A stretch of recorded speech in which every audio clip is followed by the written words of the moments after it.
जादुई पेड़। एक जंगल में एक कबूतर और कबूतरी रहते थे। उनके अंडों से बच्चे निकलने वाले थे। वो दोनों अपने घोंसले के पास दरख्त पर बैठे थे।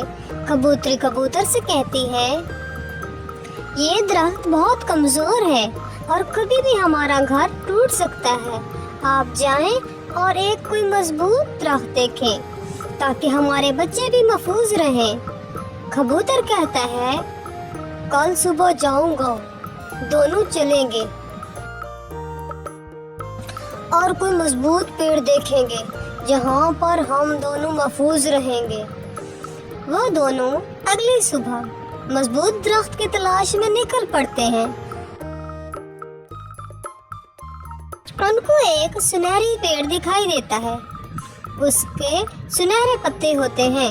कबूतरी कहती है, ये मजबूत दरख्त लगता है। वो दोनों अपने अंडे उस पेड़ पर ले आते हैं और उस पर घोंसला बना लेते हैं। बहुत दिन गुजरने के बावजूद उनके अंडों से बच्चे नहीं निकलते।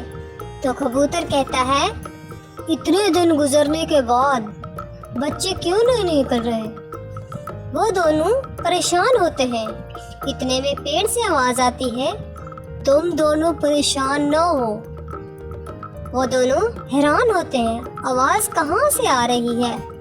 तो दरख्त बोलता है, मैं बोल रहा हूँ जिस दरख्त पर तुम दोनों बैठे हो।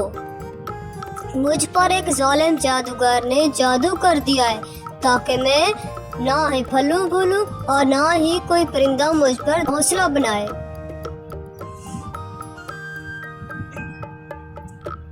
और न मैं कभी हरा भरा हूँ।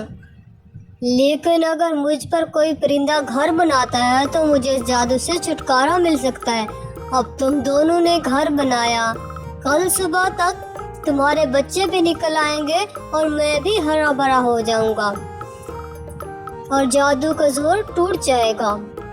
अगली सुबह ऐसा ही होता है। सूरज की पहली किरण पड़ते ही जादू टूट जाता है और अंडों से बच्चे निकल आते हैं और पेड़ भी हरा भरा हो जाता है। वो सब हंसी खुशी जिंदगी बसर करने लगते हैं।